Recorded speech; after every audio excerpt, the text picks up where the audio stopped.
ఆంధ్ర తెలంగాణలో తక్కువ ఫీజులతో high quality results ఇస్తున్న ఏకైక సంస్థ తిరుమల్ ఐఏఎస్ ఇన్స్టిట్యూట్. దొంగల దెబ్బకు ఒక రోజంతా పట్టణం బంద్ అయింది. న్యూ ఇయర్ వేడుకలను జరుపుకోవాల్సిన ఆ పట్టణంలో వేడుకలు రద్దయ్యాయి. దేశమంతా నూతన సంవత్సర వేడుకల్లో మునిగిపోతే ఆ గ్రామంలో మాత్రం ఆగ్రహావేశాలు రగిలిపోయాయి. ఇంతకు ఆ పట్టణంలో ఏమైంది? న్యూ ఇయర్ వేడుకలు ఎందుకు రద్దు చేశారు? నిర్మల్ జిల్లా బైంసాలో వివాదాస్పదంగా మారిన నాగదేవత ఆలయ చోరీ ఘటనను పోలీసులు 48 గంటల్లో ఛేదించారు. దొంగల చోరీ సమయంలో ఆలయ పాక్షికంగా ధ్వంసం కావడంతో ఆగ్రహం వ్యక్తం చేసిన బైంసా భక్తజనం హిందూ సంఘాల పట్టణ బంద్కు పిలుపునిచ్చారు.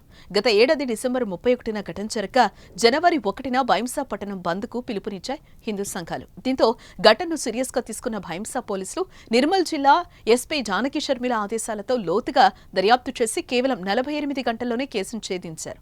సీసీ కెమెరాలో నిందితుల దుస్తులకు పసుపు కుంకుమ అంటుకుని ఉండడంతో ఆ కోణంలో విచారణ జరిపిన పోలీసులు 2 నిందితులను అరెస్టు చేశారు. విచారణలో నిందితులు వెల్లడించిన వివరాలు విని పోలీసులు సైతం విస్తుపోయారు.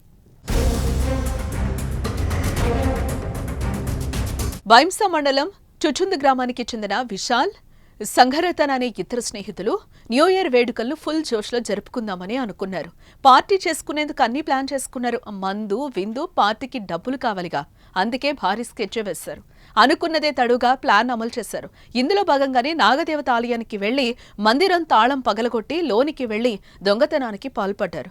ఆలయంలోని హుండీ కానుకలతో పాటు గుడిలోని గంటలను సైతం వీరు చోరీ చేశారు. ఆ సమయంలో హుండీని బద్దలు కొట్టేందుకు తీవ్రంగా ప్రయత్నించడంతో ఆలయం పాక్షికంగా ధ్వంసమైంది. దీంతో హిందూ సంఘాలు భగ్గుమంటున్నాయి. ఏకంగా బైంసా పట్టణం బంద్కు పిలుపునిచ్చాయి. అయితే ఈ ఘటనను సీరియస్ గా తీసుకున్న పోలీస్ టీంలను రంగంలోకి దింపి నిందితులను అదుపులోకి తీసుకున్నట్లుగా జిల్లా ఎస్పీ తెలిపారు.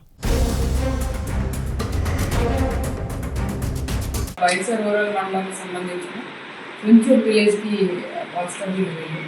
సో వీళ్ళు ఏం చేశారంటే వీళ్ళ న్యూ ఇయర్ సెలబ్రేషన్ బాగా మంచిగా చేసుకోవాలంటే ఏదైనా టెంపుల్లో థెఫ్ట్ చేయాలి అనేసి వాళ్ళు అనుకున్నారు.